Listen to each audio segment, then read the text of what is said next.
Bueno, muy buenas tardes, bienvenidos a esta segunda sesión sincrónica de nuestra clase de calidad ambiental. Vamos a iniciar entonces con nuestro tema del día de hoy. Permítame comparto pantalla e iniciamos con nuestro tema denominado técnicas analíticas para determinar contaminantes ambientales.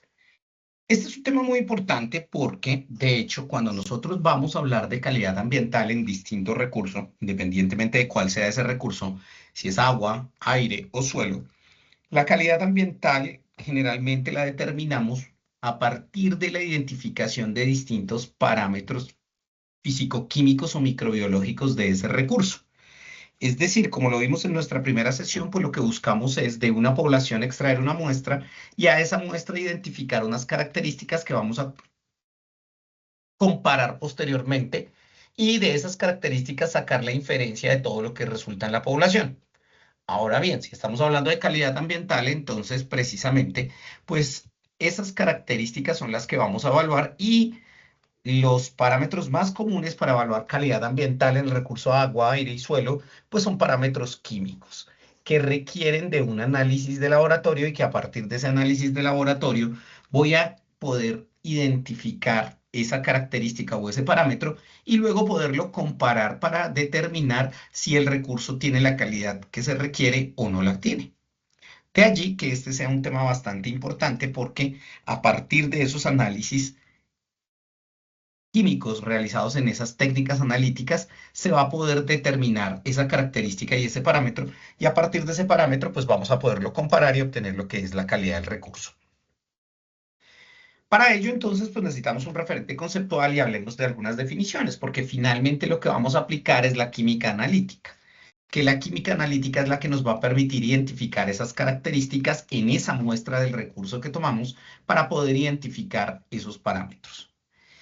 De acuerdo a lo que establecen Sogorb y Sánchez en su libro de técnicas analíticas de contaminantes químicos, pues nos hablan de la química analítica y hablan de que precisamente esa química analítica es esa rama de la química que lo que permite es determinar y reconocer sustancias que constituyen una mezcla o determinar las cantidades de cada uno de los componentes de esa mezcla. De allí que hablemos de analítica cualitativa o de analítica cuantitativa. Y es bien importante porque en una muestra de un recurso, por ejemplo, una muestra de agua, pues lo que a mí me interesa es poder identificar o determinar en esa muestra de agua qué contiene o qué elementos están presentes en esa muestra. Entonces, digamos que si yo en ese momento sé qué elementos hay en esa muestra, estaría aplicando lo que es la analítica cualitativa, que me va a permitir mediante un ensayo de laboratorio poder identificar lo que está componiendo esa muestra. ¿Cuáles son los constituyentes de esa muestra? ¿Qué tiene y qué contiene esa muestra? Pero asimismo, no es suficiente cuando hablamos de calidad el determinar en muchas ocasiones simplemente qué constituye la mezcla y saber si una sustancia o un parámetro o un analito se encuentra presente en esa sustancia, sino que en muchas ocasiones lo que tengo también o lo que yo requiero es cuantificar, poder establecer la concentración que se tiene de esa sustancia en esa muestra del recurso que yo tomé. De allí que para nosotros sea muy importante esa química analítica y podamos identificar precisamente qué compone mi muestra y qué elementos químicos podría tener ahí o qué sustancias están constituyendo esa muestra del recurso que tengo allí, pero además que pueda también cuantificar eso, que yo pueda determinar cuáles son las concentraciones de esa sustancia que se encuentran presentes en esa muestra que yo tomé. Y eso precisamente es lo que permite hacer la química analítica. De aquí entonces saltamos pues a algo que hemos venido hablando y que incluso en la sesión pasada ya habíamos definido que era la muestra. Y pues finalmente esa muestra ambiental es el material sobre el que voy a hacer el análisis. Bien sea el recurso agua, aire, suelo, si es lo que yo requiero, o hablando de pronto de fauna y flora en el caso de otros muestreos que se requieren. Allí es lo que voy a yo a sacar una porción de la población, que en este caso nuestra población es el recurso que quiero estudiar, y a partir de ese recurso hacer un análisis para identificar una característica que luego pueda yo comparar y a través de la comparación pueda determinar si ese recurso tiene calidad o no tiene calidad en términos de concentración o presencia de esa característica, que bien puede ser un analito o puede ser incluso a veces un parámetro como tal que se mide en la muestra. Eso es lo importante. Hablamos entonces de otra definición que tenemos aquí, que es la de muestra blanco. Cuando definimos la muestra blanco, hablamos de que es una muestra que no contiene ese analito, pero que tiene la misma matriz que la muestra problema. Al mirar esta definición aparecen otros dos conceptos que es importante tenerlos claros y poderlos identificar, que son analito y matriz. Entonces, voy a permitirme hablar de esos dos conceptos y luego regreso para que comprendamos mejor lo que es esa muestra blanco. Analito, componente de la muestra que deseo analizar. Punto. Ese es el analito. Y esto es bien importante porque hay que tener presente ese concepto y ese concepto se va a tener siempre que voy a hacer un análisis de una muestra para determinar calidad, debo saber cuál es el analito. Supongamos que yo tengo una muestra de agua y lo que deseo mirar o en esa muestra de agua tengo contenido de plaguicida. En ese caso mi analito sería el plaguicida, porque ese es el componente de la muestra que yo deseo analizar. Tengo una muestra de agua y quiero mirar en esa muestra de agua en presencia de cadmio. ¿Cuál sería mi analito? Pues el cadmio, que es ese componente que quiero analizar. A eso es a lo que vamos a denominar analito. Ojo porque no debo confundir, y es bien importante que tenga este concepto, no confundir analito con parámetro. Son diferentes, ¿sí? Son diferentes. El analito es distinto porque es que el analito representa la sustancia química específica que yo estoy buscando en esa muestra, mientras que el parámetro es una característica o un criterio que puedo medir para evaluar también la calidad del recurso, pero también del método analítico que escogí y que seleccioné. Es muy diferente porque es que en ocasiones incluso la muestra no necesita pasar por un ensayo analítico de laboratorio para poder determinar el parámetro. En algunos casos ese parámetro yo lo podría estar revisando o midiendo in situ directamente. No siempre, pero sí es posible hacerlo. Entonces, esa es la ventaja. Entonces, el analito hace referencia a una sustancia o a un componente de esa sustancia que yo quiero medir en una muestra. Ejemplo, ya le decía a usted, el cadmio, el cromo, el plomo, plaguicida, el policlorado, el bifenilo, el hidrocarburo policíclico aromático que está presente en una muestra. Ese es mi analito. Mientras que los parámetros son criterios para evaluar el método o para evaluar esa muestra de agua desde otra perspectiva. Por ejemplo, conductividad, sólidos disueltos totales. Esos son parámetros que yo estoy midiendo en mi muestra de agua para poder establecer la calidad del recurso. Sí, hay alguien que tiene una pregunta, perdón. ¿No? Ok, bueno, continuamos entonces. Entonces, como bien le decía, pues es diferente. La matriz, esto es bien importante porque la matriz es el medio físico como tal en el que se puede encontrar el analito. Cuando hablo de matriz, hablo del medio físico en donde se encuentra el analito que deseo medir en mi análisis de laboratorio. Ese analito puede estar en matriz sólida, puede estar en matriz líquida o puede estar en una matriz gaseosa como el aire. Y es posible en ocasiones que cuando yo lo vaya a medir en laboratorio, requiera, como lo veremos más adelante precisamente en esta sesión, preparar mi muestra para cambiar el analito de matriz. En algunos casos no es necesario, simplemente el analito se encuentra en la misma matriz que se requiere en el laboratorio tener para poder hacer mediante el análisis químico la determinación o la cuantificación de ese analito. Entonces, la matriz es el medio físico que contiene el analito. Entonces, hablamos de matrices sólidas, de matriz líquida, de matriz gaseosa. Esas son las matrices que nosotros hablamos. Si me devuelvo entonces a la definición que teníamos, permítame ya, vuelvo nuevamente aquí y me devuelvo. hablo de lo que es la muestra blanco. Entonces ahora tiene mucho más sentido y puedo entender mejor lo que es la muestra blanco. Fíjese. Una muestra que no contiene el analito, pero que se encuentra en la misma matriz que la muestra problema. Por ejemplo, si mi analito fuera cadmio, entonces quiere decir que mi muestra blanco es una matriz líquida, pero no contiene ese cadmio como tal. ¿Para qué sirve la muestra blanco? Para realizar comparaciones, porque a través de la muestra blanco yo puedo comparar mi muestra que sí contiene el analito, cómo se comporta versus a mi muestra o en la misma matriz en que está, pero no contiene el analito. Esa es una de las funciones o esa es una de las cosas que nos permite precisamente hacer la muestra blanco. Nos sirve esa muestra blanco para eso. También la muestra blanco puede servir para hacer nuestras calibraciones de instrumentos que voy a utilizar en laboratorio para identificar precisamente esa muestra, ese analito que está presente en esa muestra. Para eso me sirve también la muestra blanco.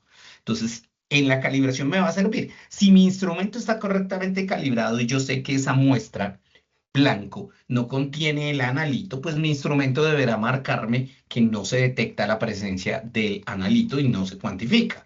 Si me estuviese cuantificando, podría ser o que bien la muestra blanco no es blanco y realmente tiene parte del analito, que no es muy normal porque generalmente esas validaciones de procedimiento y cuando yo tengo la muestra blanco, la encuentro y viene directamente desde el laboratorio y me permite sí o sí identificar que no tiene nada o que el instrumento pues requiere de una calibración. Entonces, normalmente para eso uso la muestra blanco, para calibrar mi instrumento. Entonces, poner a cero el equipo, ejemplo, un espectrofotómetro. Entonces, lo que hago es que las lecturas posteriores solo midan el efecto que tiene el analito que estoy buscando en mis próximas muestras a partir de ese cero que puse. También con la muestra blanco puedo corregir distintas interferencias que se pueden encontrar de fondo. Ejemplo, ahí volvamos a lo del espectrofotómetro, el color, la turbidez, de pronto si existe un ruido electrónico y me permite también de una u otra manera hacer control de calidad. ¿Por qué? Pues porque yo sé que si esa muestra no tiene, no va a tener ningún problema. Regáleme 2 segundos, por favor.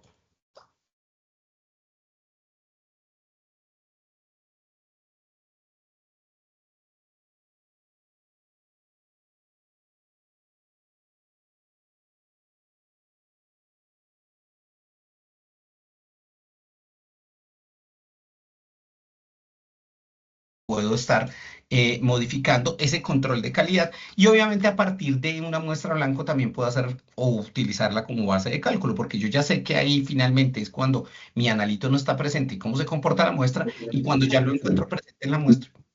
Sí, dígame. ¿Alguien tiene una pregunta? No. Ok. A partir de ese analito, pues entonces ya puedo yo, de esa muestra blanco, verificar cómo se comporta en la muestra. Bueno, entonces, muestra patrón o patrón también conocido o patrón de calibración o conocido también como buffer de calibración. Esa es una muestra que tiene un analito de concentración conocida. Fíjese, es distinto a la muestra blanca y esto es bien importante.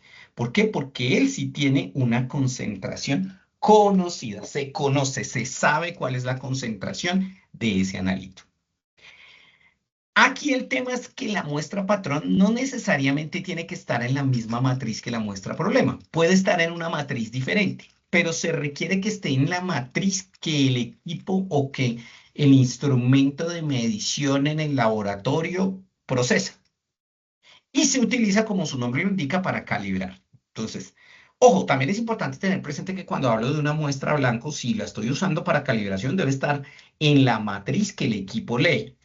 Aunque normalmente uno habla cuando se trata de calidad y de verificar la calidad, de que la muestra blanco debe estar en la misma matriz de la muestra problema, ¿sí? Pero si es para calibrar, debe estar en la matriz que el equipo lee. Y se utiliza tanto la muestra blanco como la muestra patrón. Claro, porque la muestra blanco me va a permitir medir cuál es el cero y cómo, no sé, cómo el instrumento registra cuando no hay presencia del analito. Y la muestra patrón, como tiene una concentración conocida, pues me va a permitir también construir la curva de calibración, porque me va a permitir identificar la concentración exacta que tiene. De hecho, por eso esas muestras patrón en muchas ocasiones son costosas.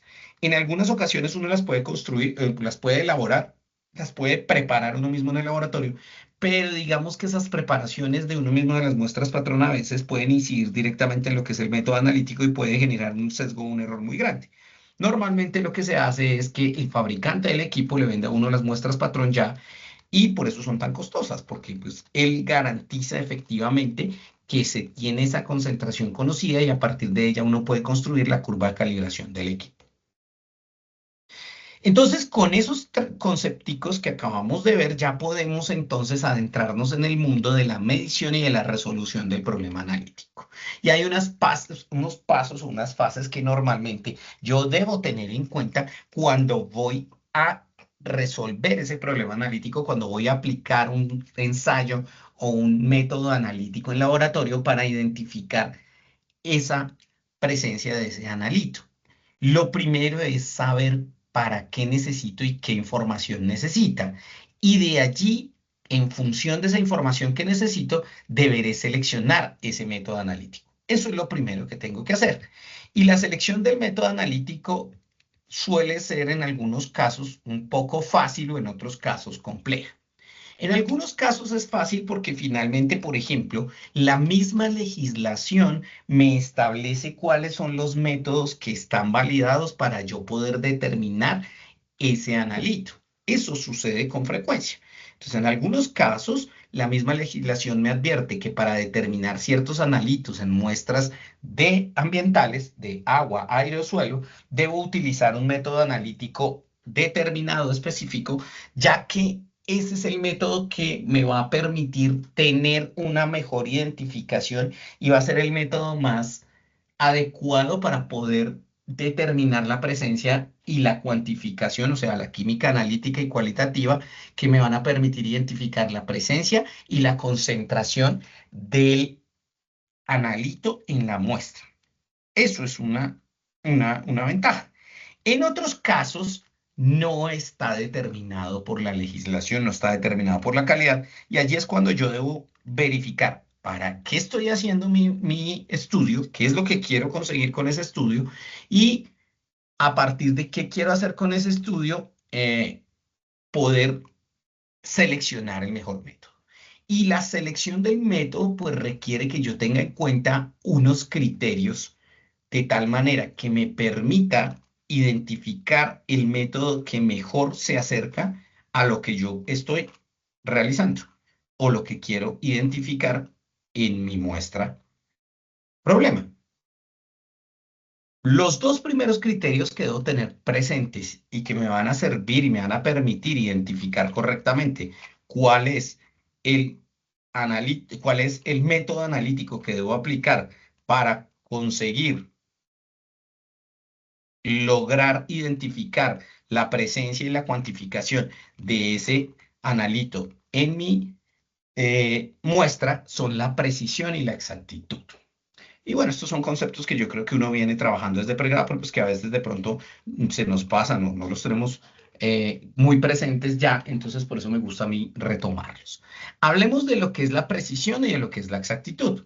Cuando hablamos de precisión, estamos diciendo que un método resulta siendo preciso cuando distintos análisis o sucesivos análisis de la misma muestra me producen valores distribuidos alrededor de un valor central. Como quien dice, si yo estuviera, y volvemos a nuestro tema y a nuestro ejemplo, tengo una muestra de agua y en esa muestra de agua quiero determinar la concentración de cadmio, entonces cuando yo hago el análisis y repito varias veces a esa misma muestra el análisis por ese método, si el método es preciso, quiere decir que las veces que lo repita me va a dar un valor casi que similar o muy similar. Pongamos un ejemplo. Me da 2 miligramos por litro de cadmio. Y vuelvo y lo repito y me da 2,01 miligramos por litro de cadmio. Y lo repito nuevamente y vuelvo y me da 2 miligramos por litro de cadmio. Y una cuarta vez lo vuelvo a hacer y me da 2,02 miligramos por litro de cadmio. En ese momento estaría hablando de precisión, de que la prueba es precisa, porque he repetido sucesivos análisis en una muestra y los valores están muy distribuidos alrededor de ese valor central de 2 miligramos por litro. La exactitud me está hablando de que el método es exacto cuando hay concordancia entre el valor obtenido y el real. Y de hecho aquí entra a jugar un papel importante, por ejemplo, el buffer de calibración o la muestra patrón o el patrón de calibración.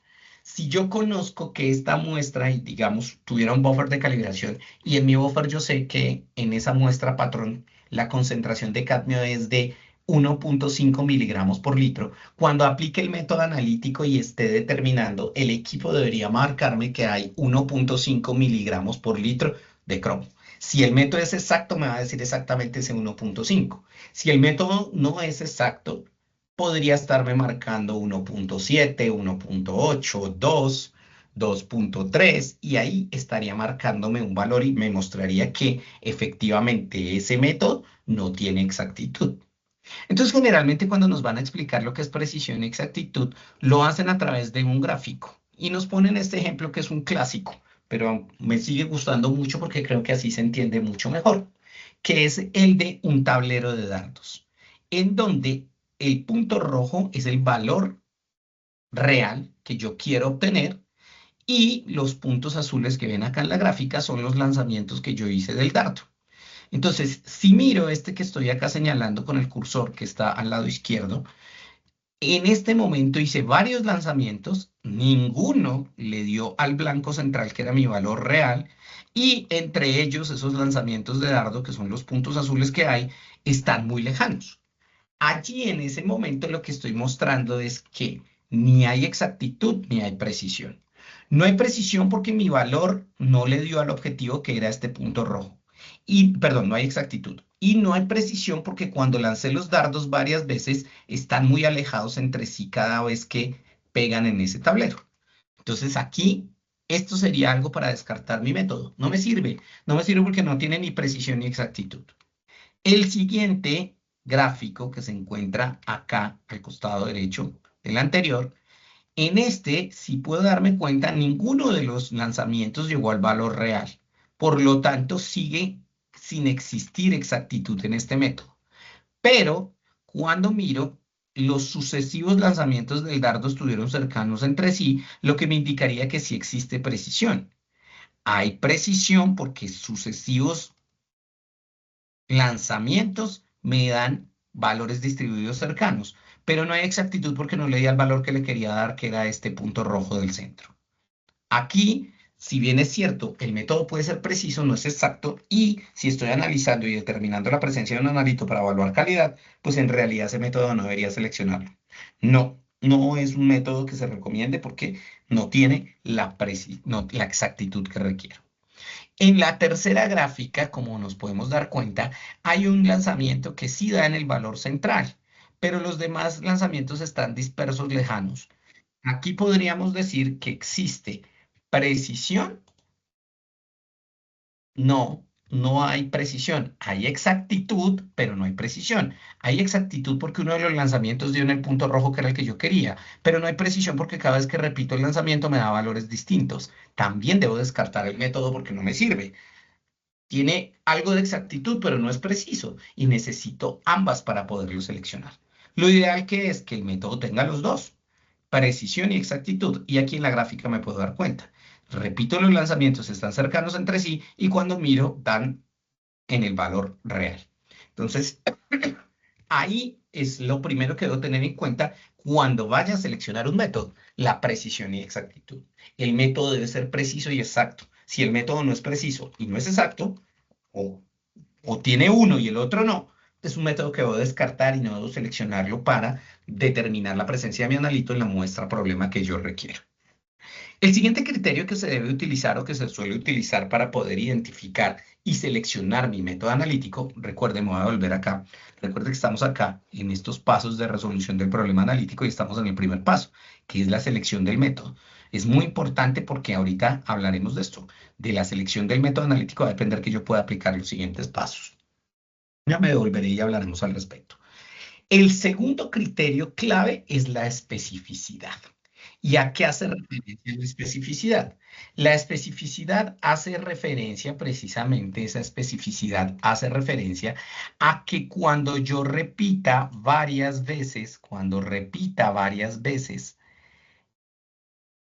bueno, no, cuando repita, no, la especificidad hace referencia a que, ah, El método me permite identificar el analito que quiero, que no vaya a haber unas confusiones, que no exista confusiones de ese método respecto a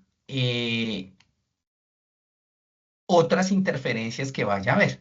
Es decir, que si yo estoy aplicando ese método analítico para determinar cadmio, si está presente otro metal como el plomo, el método me permite identificar que sí, que evidentemente lo que hay ahí es cadmio y que me permita cuantificarlo. Resulta que muchas veces los métodos no son lo suficientemente específicos.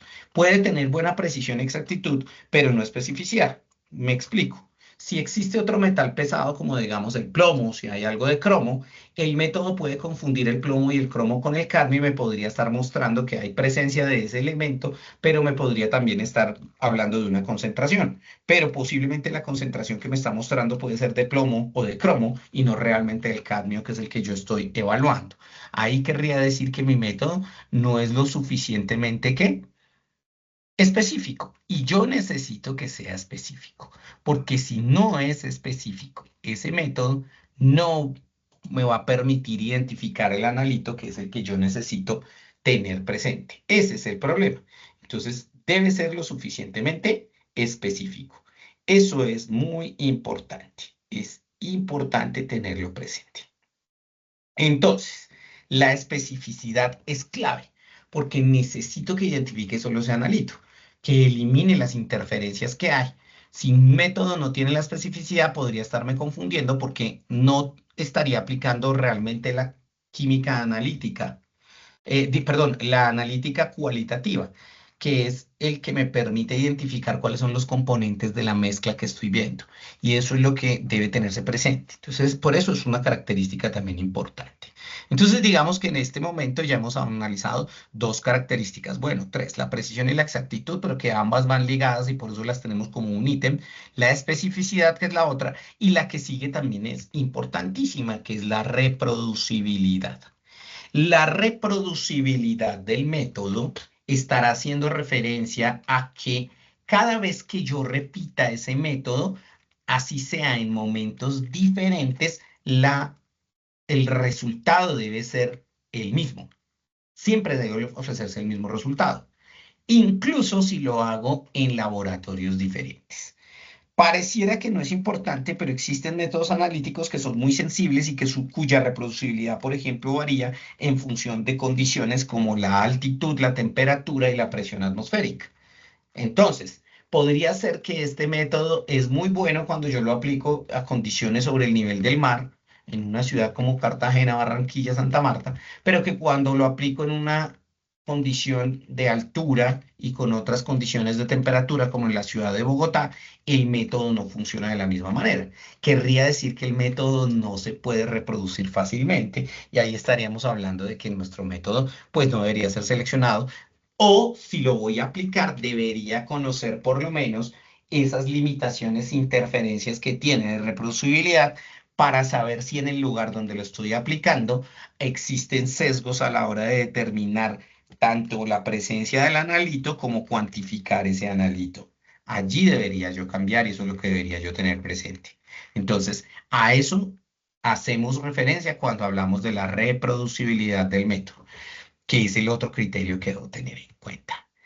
Por último, es muy importante y está también dentro de los parámetros o las características que debo identificar cuando voy a seleccionar mi método analítico, lo que llamo como límite de detección y límite de cuantificación.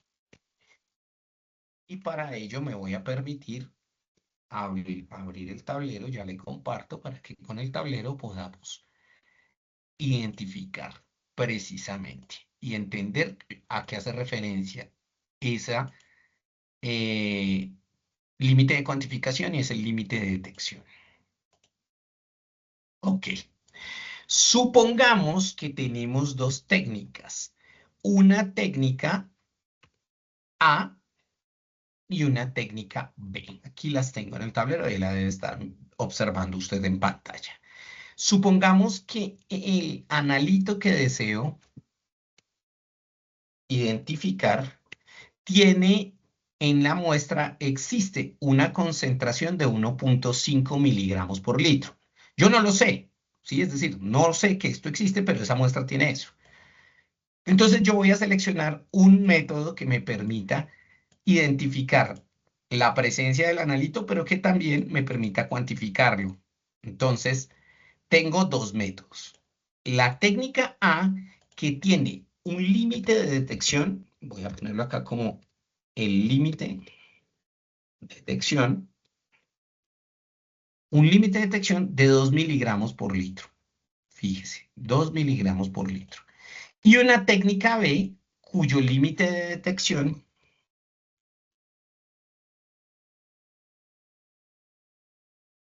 es de 3 miligramos por litro.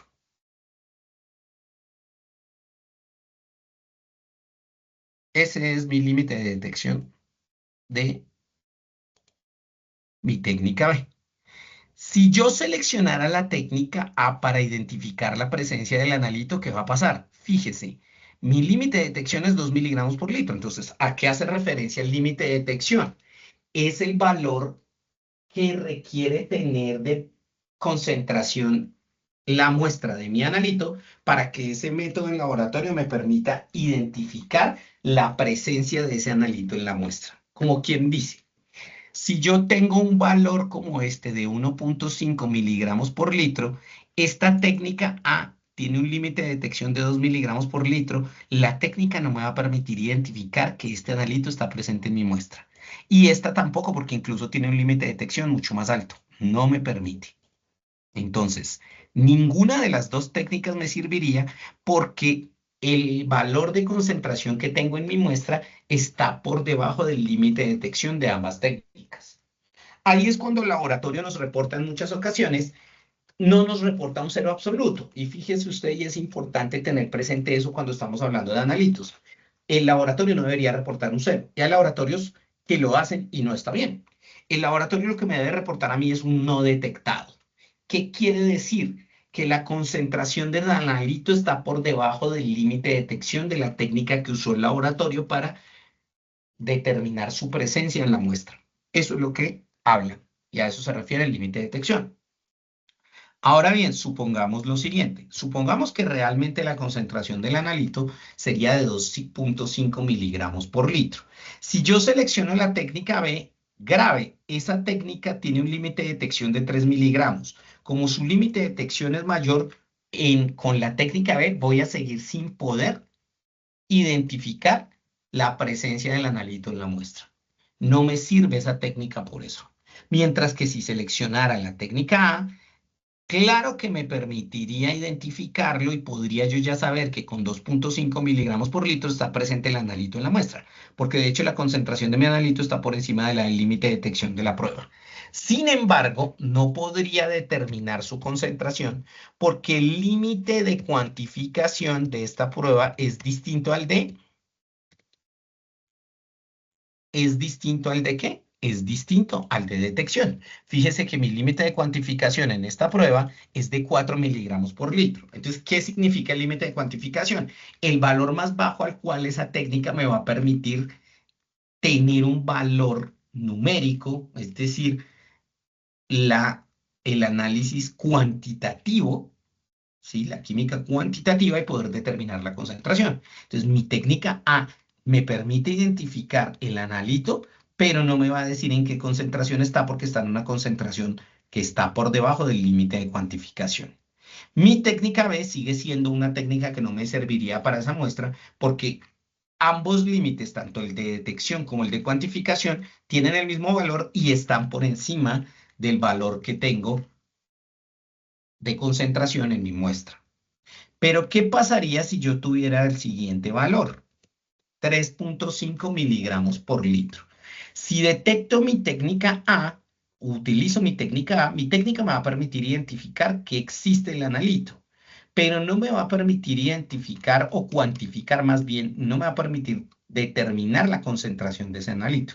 Mientras que mi técnica B me va a permitir identificar que está presente y además lo voy a poder cuantificar. Entonces no es tan sencillo como que yo me guíe única y exclusivamente por el límite de detección, sino que debo tener claridad en para qué estoy haciendo mi estudio, qué es lo que quiero, de tal manera que a partir de hacer ese estudio y de saber qué es lo que quiero, pues pueda tener también otra, a partir del límite de detección y de cuantificación, otros criterios que me permitan identificar esa muestra que yo quiero analizar, cuál sería el mejor método o cuál sería el método más adecuado para yo seleccionar y poder tener esa muestra en mi laboratorio y poderlo identificar la presencia del analito si es que solo lo necesito identificar o cuantificar. Eso hace parte de los criterios que yo debo aplicar cuando voy a seleccionar la muestra. Una vez seleccionada la muestra, entonces ya puedo pasar al siguiente paso de la resolución de mi problema analítico. ¿Y ese paso cuál es? Pues a partir de mi selección de método analítico, ya puedo determinar la cantidad de muestras necesaria para obtener la muestra representativa. De hecho, es el método analítico el que me va a decir cuál es la cantidad de muestra que necesito. Puede que un método analítico necesite, por ejemplo, volviendo a hablar de aguas, necesite 100 mililitros de la muestra para poder determinar la presencia, mientras que otro método analítico requiere 500 mililitros, o el otro solo requiere 50, o el otro requiere 1 litro. Entonces, el volumen de muestra, por ejemplo, en ese caso, estará dado precisamente ¿a qué? Estará dado precisamente a que yo pueda identificar el método analítico y él es el que me lo va a decir. Y luego viene lo siguiente: preparo la muestra y elimino interferencias. Entonces, aquí es bien importante y ya hablaremos y viene el siguiente paso. Las muestras a veces requieren de poder eliminar interferencias y prepararse para que el método analítico pueda tomar esa muestra y se pueda aplicar el ensayo y a partir de ese ensayo pueda obtener los resultados que deseo.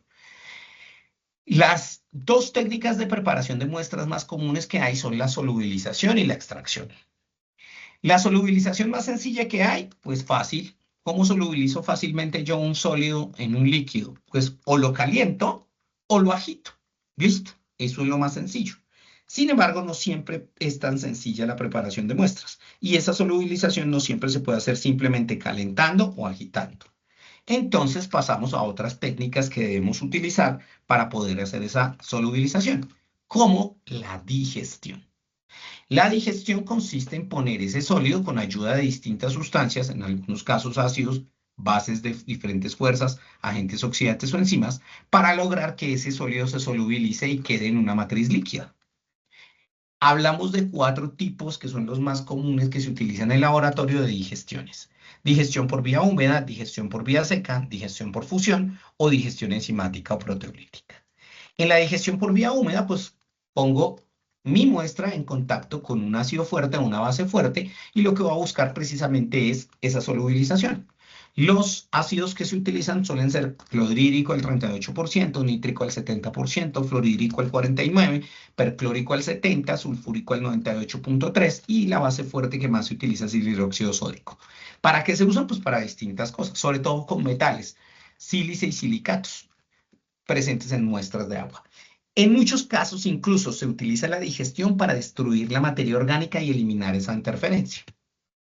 La digestión en vía seca ya es diferente. Lo que hago es calentar en una mufla o en un horno eléctrico o en hornos microondas de laboratorio la muestra buscando que se destruya la materia orgánica y conservando la inorgánica. Una vez eleve la temperatura, lo que busco es agregar un fundente, buscar que el fundente lo que haga sea precisamente generar ese fundido y luego enfriar y coger ese fundido que se solidificó y ahí sí ponerlo en contacto con los solventes para que se solubilice mucho más fácil. Dentro de los fundentes que solemos utilizar más está el carbonato sódico, el hidróxido sódico, el peróxido sódico y el pirosulfato potásico. También se utiliza para muestras cuando estoy analizando o busco analitos como silicatos, sulfatos, óxidos de sulfuros, minerales del estaño, zinc, cromo, minerales del bismuto, del selenio, del molibdeno, de vanadio, de cromo y óxidos de hierro, cobalto, níquel, cromo, titanio, wolfranio, aluminio y aceros. Para muestras biológicas también suelo aplicar en algunos casos digestiones y para ello lo que hago es utilizar enzimas. Entonces lo pongo en contacto con una enzima y lo que busco es solubilizar. Una enzima como por ejemplo la arilsulfatasa, la glucuronidasa, la tripsina y la subtilisina. No es una solubilización, pero digamos que cuando uno ve los autores y hablan acerca de estas técnicas, nos hablan de desproteinización, sobre todo para muestras biológicas, en donde lo que busco normalmente, como su nombre lo indica, es eliminar las proteínas que están presentes en esa muestra. Realmente se suele hacer mucho con muestras de sangre. Entonces lo que hago es utilizar un reactivo como el sulfato amónico, ácido tricloroacético, tungstato sódico o cloruro de aluminio, utilizar un vortex o un shaker, agitar y buscar por centrifugación que se separe esa parte sólida de la parte líquida del fluido de la sangre. Otra de las digestiones utilizadas para preparar muestras y poder determinar esos parámetros analíticos en el laboratorio, o esos analitos que quiero identificar más bien, es la digestión asistida por microondas. Esta es una digestión que se debe realizar en unos envases. Estos envases son envases de teflón, de perfluoroalcoxietileno. Lo que busco es poner mi muestra en ese envase y llevarlo a un microondas de laboratorio, elevar la temperatura y buscar que cuando se eleve la temperatura, pues evidentemente se pueda solubilizar la muestra. Obviamente, pues tiene una connotación y es que si el analito que estoy buscando tiene un punto de ebullición superior al teflón, pues no me sirve y no puedo hacer esta digestión porque primero se va a derretir el envase donde está mi muestra antes que solubilizarse. Entonces, esa es una de las limitantes que tiene. Existen también digestiones asistidas por ultrasonidos. Entonces, pues un ultrasonido es una vibración que está superior al nivel auditivo humano. Lo que hace este ultrasonido es producir una burbuja y básicamente lo que está haciendo es entrar a las moléculas sólidas que están en mi muestra y generar grietas microscópicas hasta que las rompan. Cuando yo rompe esa superficie sólida, pues ese sólido se va a solubilizar mucho más fácil en el líquido y ahí voy a tener precisamente ese cambio o esa solubilización que quería para que mi matriz quede totalmente líquida. Bueno, la otra técnica que suele utilizarse, además de la solubilización, mire, me voy a volver, estábamos hablando acá, hablábamos de la preparación de las muestras, las dos técnicas más comunes, que es la solubilización y la extracción, es la extracción. Como su nombre lo indica, ¿qué busco yo con la extracción? Sacar, extraer, retirar, mejor dicho, pasar el analito de una matriz a otra. El tema es que, por ejemplo, si yo extrayera el analito de una muestra y de una matriz y la llevara a otra matriz que es igual, o sea, una matriz líquida y otra matriz líquida, y cuando lo paso a la otra matriz, la matriz en donde lo pasé tiene un volumen menor a la muestra principal, allí yo podría también estar estableciendo de una vez la concentración. Entonces, en muchos casos, la técnica de extracción ni siquiera es una técnica de preparación de muestra, es la técnica mediante la cual yo determino la concentración del analito en la muestra. En algunos casos puede suceder, pasa. Así como habían distintos tipos de digestión, tenemos distintos tipos de extracción. Hablamos de la extracción líquido-líquido, la extracción Soxhlet, la extracción por fluidos supercríticos y la extracción en fase sólida y microextracción. Cuando hablamos de la extracción líquido-líquido, pues como su nombre lo indica, voy a sacar un analito de una matriz líquida y lo va a pasar a otra matriz líquida. Generalmente a través de la extracción líquido-líquido es de esas extracciones que me permite determinar la concentración del analito en una muestra. Normalmente funciona, ¿por qué? Funciona por afinidad química. Lo que hago es poner otro líquido que tenga mayor afinidad química por uno de los componentes de esa muestra que deseo extraer, de tal manera que ese componente se mezcle fácilmente con ese líquido, ese tercer líquido que puse, y va a formar o va a cambiar su densidad, y al cambiar su densidad va a sedimentar. Al sedimentar se van a visualizar así como lo ven en la presentación en la diapositiva dos fases distintas y cuando saque el sobrenadante, pues fácilmente lo que hago es sacarlo y cuando lo saco y lo pongo en otro lado, uno de los dos va a quedar con el analito y así yo lo voy a poder, bien sea o determinar su concentración directamente o a través de una técnica analítica poder identificar su presencia y cuantificarla. Eso es en términos generales lo que hace una extracción líquido-líquido. La extracción Soxhlet se conoce más como extracción sólido-líquido. Lo que busco es tener un disolvente, calentar esa matriz y luego de que caliento esa matriz, pues en esa matriz cuando se vuelve un vapor, va el analito que saqué del líquido que tenía y lo que hago posteriormente, o perdón, del sólido o el líquido que tenía y lo que hago posteriormente es condensar, disminuir la temperatura para buscar que cuando condense en el otro lado tenga ese analito y pueda cuantificarlo. En muchos casos, pues lo que tengo que hacer es destilar, es decir, aumentar la temperatura para seguir extrayendo el analito de ese líquido, de esa matriz líquida que tenía. Cuantas más veces lo haga, pues más fácilmente voy a empezar a eliminar el líquido y voy a dejar el analito listo para poder identificar. La extracción con fluidos supercríticos, pues lo primero que tenemos que entender es qué es ese punto crítico. Entonces, pues un punto crítico es ese punto en el cual coexisten las fases, tanto líquida como gaseosa de una sustancia. Es una interfase. Está en ese momento en el que no puedo distinguir si ese fluido es líquido o es un fluido gaseoso. Entonces, esta extracción que busca llevar mi muestra a ese punto y cuando se encuentre en ese punto crítico en donde está en esa interfase en donde no es posible distinguir si es líquido o gaseoso, mezclarlo con lo que denominamos un agente extractante. El agente extractante más utilizado o el más común es el dióxido de carbono. Entonces, pongo el extractante, él lo que va a hacer es permitirme sacar de allí mi analito y una vez sacar y extraer de allí mi analito, pues voy a poder cuantificarlo. Se utiliza a nivel ambiental muchísimo para poder identificar hidrocarburos policíclicos aromáticos, como por ejemplo el benzopireno, que es uno de los más comunes que yo identifico para calidad ambiental, que está relacionado con la presencia de estos hidrocarburos en el aire y en aguas, policloruros de bifenilo, aldehídos, ésteres, alcoholes, plaguicidas, incluso algunas grasas y algunos combustibles derivados de los hidrocarburos. Bueno, tenemos también la extracción en fase sólida, en donde lo que voy a utilizar o lo que mm, el elemento que me va a permitir hacerlo es una columna de plástico, un vial de plástico, generalmente de 3 a 20 mililitros, parece como una jeringa, aquí la estamos viendo, y lo que hago es eluir esa cantidad, poner, hacer pasar mediante un émbolo la muestra para que quede atrapada aquí en esta unidad plástica. Luego lo que hago es aplicar una pequeña cantidad de disolvente y el disolvente lo que va a hacer es retirar parte de ese sólido que quedó allí y me permite reducir el volumen de muestra y además cambiar de matriz el analito. La microextracción, también muy utilizada entre sólido gas y sólido líquido, no utiliza disolvente, se hace mediante otra técnica y lo que me permite es, pues, lo mismo extraer el analito y pasarlo de una muestra a otra. La microextracción suele utilizarse para contaminantes orgánicos de agua, sabores de alimentos, análisis forense, análisis de alcohol o sangre, entre otros.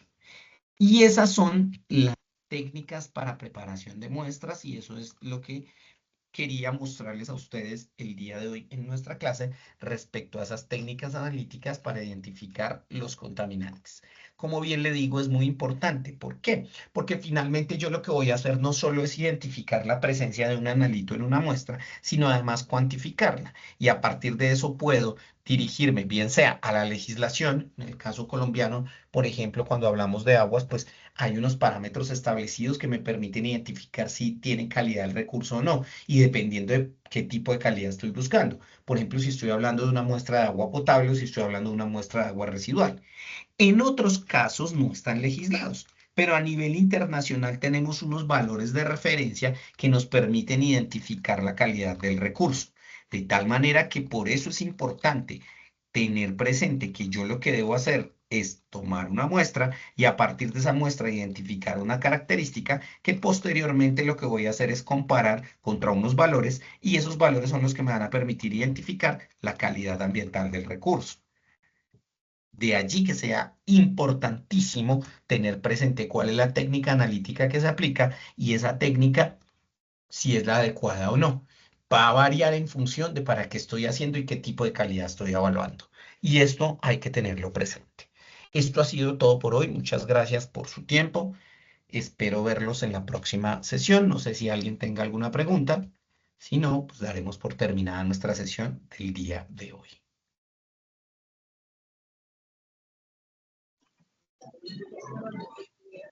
Gracias, profe. Gracias, Muchas profesor. gracias. Feliz noche. Que estén muy bien. Gracias, profe. Gracias, profe.